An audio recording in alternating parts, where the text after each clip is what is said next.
একদিন বানিয়ে 2 থেকে আড়াই মাসের মতো ঘরের স্বাভাবিক তাপমাত্রায় স্টোর করা যায় এবং যখন ইচ্ছে তখনই পরিবেশন করা যায় এমনই একটি ভীষণ সহজ, স্বাস্থ্যসম্মত, পুষ্টিকর রেসিপি বন্ধুরা আজকে তোমাদের সঙ্গে শেয়ার করছি, যেটি প্রোটিনে ভরপুর।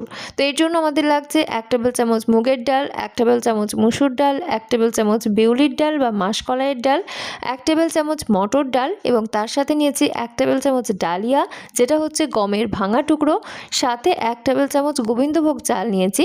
তোমরা চাইলে গোবিন্দভোগ চালের জায়গায় বাঁশকাঠি চাল কিংবা বাসমতি চাল নিতে পারো। সব কিছু একসাথে ভালো করে মিশিয়ে নিচ্ছি। এই উপকরণগুলো প্রত্যেকের ঘরেই অ্যাভেলেবেল থাকে। মিশিয়ে নেওয়ার পর সরাসরি আমি ঢেলে দিচ্ছি জলের মধ্যে, আর তারপরে ভালোভাবে চটকে চটকে জল বদলে বদলে 3 থেকে 4 বারের মতো ধুয়ে নিতে হবে, যাতে এগুলোর মধ্যে কোনো রকম ময়লা থেকে না যায়। এমনকি ডালিয়ার মধ্যে থাকা এক্সট্রা স্টার্চ, চালের মধ্যে থাকা এক্সট্রা স্টার্চ, এগুলো যেন ধুয়ে পরিষ্কার হয়ে যেতে পারে। ভালোভাবে ধুয়ে নেওয়ার পর এক্সট্রা জলটা ঝরার জন্য আমি একটা স্ট্রেনারের মধ্যে নিয়েছি আর একটু ছড়িয়ে দিচ্ছি।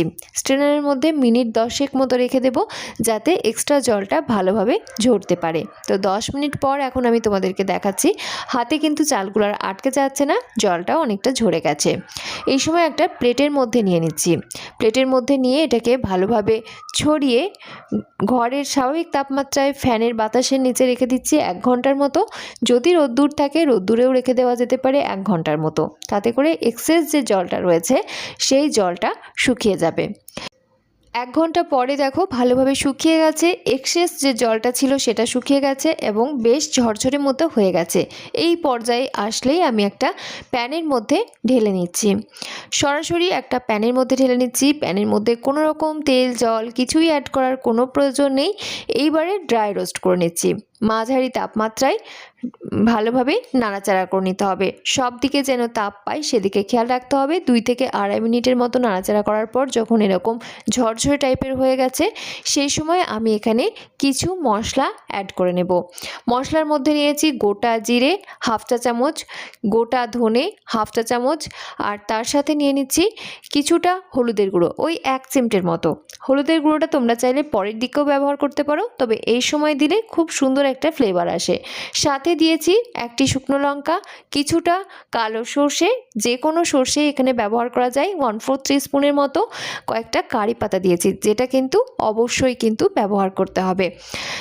সব কিছু একসাথে ভালো করে মিশিয়ে নিচ্ছি। এখানে 1/2 চা চামচের মতো গোটা গোলমরিচ এই পর্যায়ে ব্যবহার করতে পারো, তবে আমি একটু পরের দিকে ব্যবহার করেছি। একসাথে ভালো করে মিশিয়ে আরও কিছুক্ষণ ড্রাই রোস্ট করে নিচ্ছি, যাতে মশলাগুলোর কাঁচা ভাবটা চলে যায় তার জন্য। আর কারি পাতার মধ্যে যে জলীয় ভাব রয়েছে সেটাও যেন একদমই শুকনো শুকনো হয়ে যায়।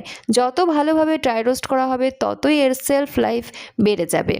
তো ভালো করে যখন ড্রাই রোস্ট করা হয়ে গেছে, ভীষণ সুন্দর একটা গন্ধ বেরোচ্ছে, সেই সময় কিন্তু দেখবে একদম ঝরঝরেও হয়ে গেছে, সব কিছুই একদম ঝরঝরে হয়ে গেছে, কটকট করে আওয়াজও হচ্ছে।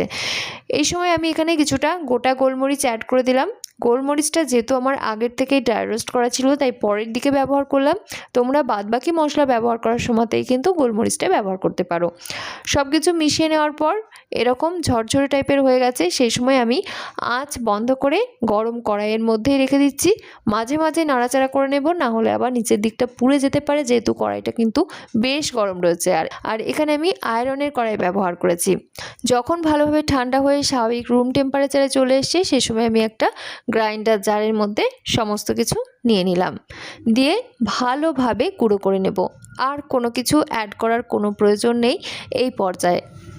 গুঁড়ো করার সময় গ্রাইন্ডারের জারটা যেন একদম শুকনো থাকে সেদিকেও খেয়াল রাখতে হবে।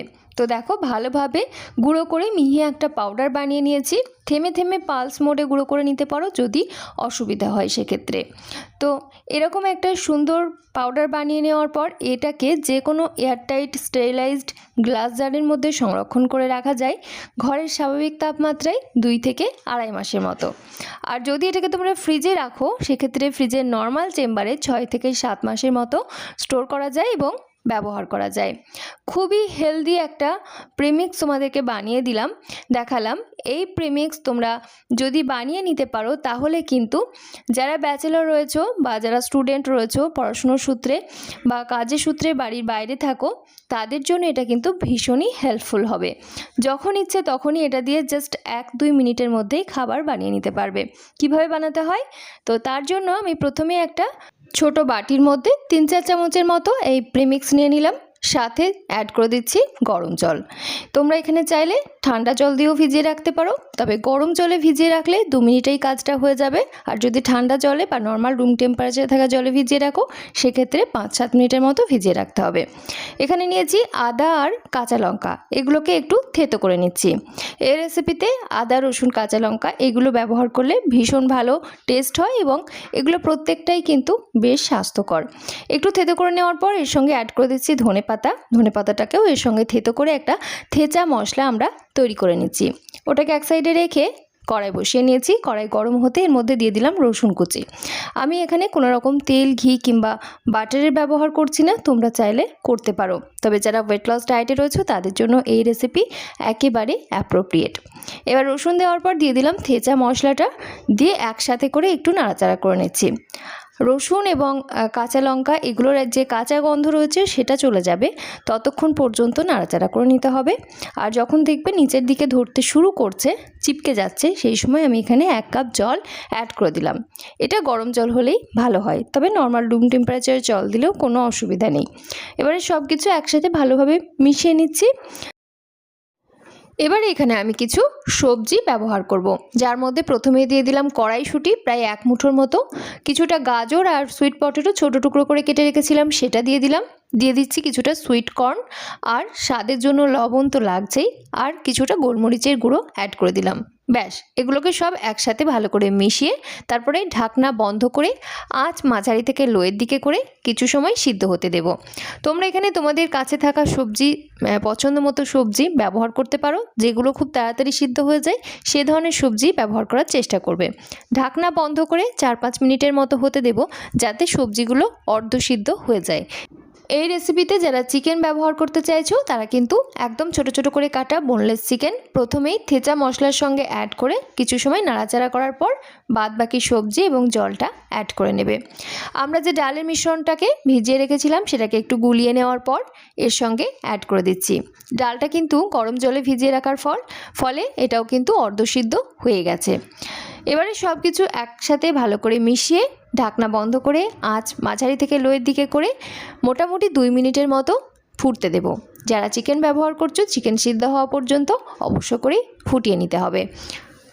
আর আমার স্টুডেন্ট বন্ধুরা যারা হস্টেলে রয়েছো, কোনো রকম রান্না করার ঝামেলা ছাড়াই এই স্বাস্থ্যকর রেসিপিটি বানিয়ে নিতে চাইছো, তাদের জন্য বলি, একটা কাপ কিংবা গ্লাসের মধ্যে 3-4 চামচের মতো এই প্রিমিক্স নিয়ে নেবে, সাথে অ্যাড করে দেবে ফুটন্ত গরম জল, যেন প্রিমিক্স ভালোভাবে ডুবে থাকতে পারে। স্বাদ অনুযায়ী লবণ অ্যাড করে ভালোভাবে মিক্স করে ঢাকনা বন্ধ করে 5 থেকে 7 মিনিটের মতো অপেক্ষা করবে। তারপরেই দেখবে ডাল কিন্তু ভালোভাবে সিদ্ধ হয়ে যাবে, যেহেতু ফুটন্ত জল ব্যবহার করা হয়েছে।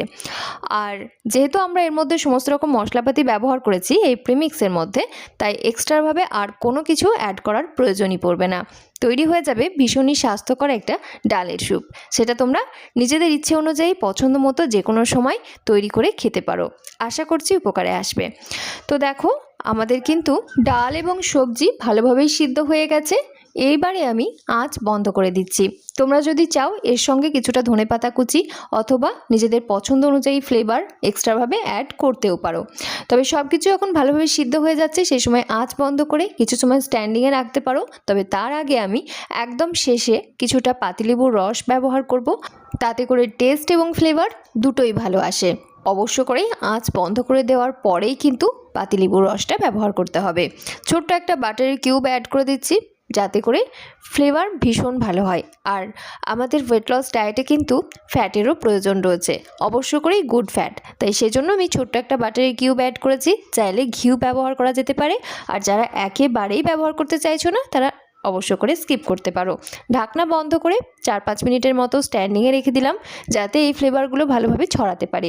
আমি এক্সট্রা কোনো রকম ধনেপাতা আর অ্যাড করলাম না, কারণ থেঁচা মশলার সঙ্গে ধনেপাতাটা আমি বেটে ব্যবহার করেছিলাম। আর এই প্রিমিক্সের সঙ্গে আমি কিছুটা গোবিন্দভোগ চাল ব্যবহার করেছিলাম, যার জন্য ভীষণ ভালো একটা ফ্লেভার পাওয়া যাচ্ছে। আর চালের মধ্যে কিছুটা কার্বোহাইড্রেট তো রয়েছে, ডালের মধ্যেও কিছুটা কার্বোহাইড্রেট রয়েছে, তাই প্রোটিন ফাইবারের পাশাপাশি এর মধ্যে কার্বোহাইড্রেট, ভিটামিন, মিনারেল সমস্ত কিছু থাকার ফলে একটা সুষম আহার কিন্তু আমরা তৈরি করে নিতে পারলাম। তৈরি হয়ে গেল একটা ডায়েট মিল। এটা রাত্রের ডিনারে নেওয়া যেতে পারে, সকালের ব্রেকফাস্টে নেওয়া যেতে পারে, এমনকি লাঞ্চে ভাত রুটির পরিবর্তে নেওয়া যেতে পারে। বিশেষ করে যারা ওয়েট লস ডায়েটে রয়েছো, হেলদি লাইফস্টাইল মেনটেন করছো, কোলেস্টেরলটাকে কন্ট্রোলে রাখতে চাইছো, প্রেশার রয়েছে, সুগার রয়েছে, তারা কিন্তু এই রেসিপি অবশ্যই ট্রাই করতে পারো। প্রত্যেক দিন খাওয়া যেতে পারে, সপ্তাহে 2-3 দিন অবশ্য করেই নিতে পারো। একদম শেষে কিছুটা ওই 3-4 ফোঁটার মতো পাতিলেবুর রস ছড়িয়ে পরিবেশন করলাম। টেস্ট এবং ফ্লেভার ভীষণ ভালো লাগে, জ্বর সর্দির মুখে তো দুর্দান্ত লাগে। কেমন লাগলো আমাদের আজকের এই প্রিমিক্স তৈরির রেসিপি এবং হেলদি ভেজিটেবল স্যুপ তৈরির রেসিপি অবশ্যই জানিও। সম্পূর্ণ নিরামিষভাবেই বানালাম, তোমরা চাইলে অবশ্যই এখানে চিকেন ব্যবহার করতে পারো, এমনকি পনিরের কয়েকটা টুকরো উপর থেকে ছড়িয়ে নিতেও পারো, তাতে করেও কিন্তু প্রোটিনের পরিমাণ বেড়ে যাবে। আমাদের আজকের এই রেসিপি যদি ভালো লেগে থাকে অবশ্যই চ্যানেলটি সাবস্ক্রাইব করে পাশে থাকা বেল আইকনটা অল করে রেখো, একটা হাইপ করতে কিন্তু একেবারেই ভুলো না।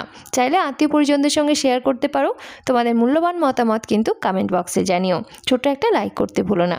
আজকের মতো এখানে বিদায় নিচ্ছি, ধন্যবাদ।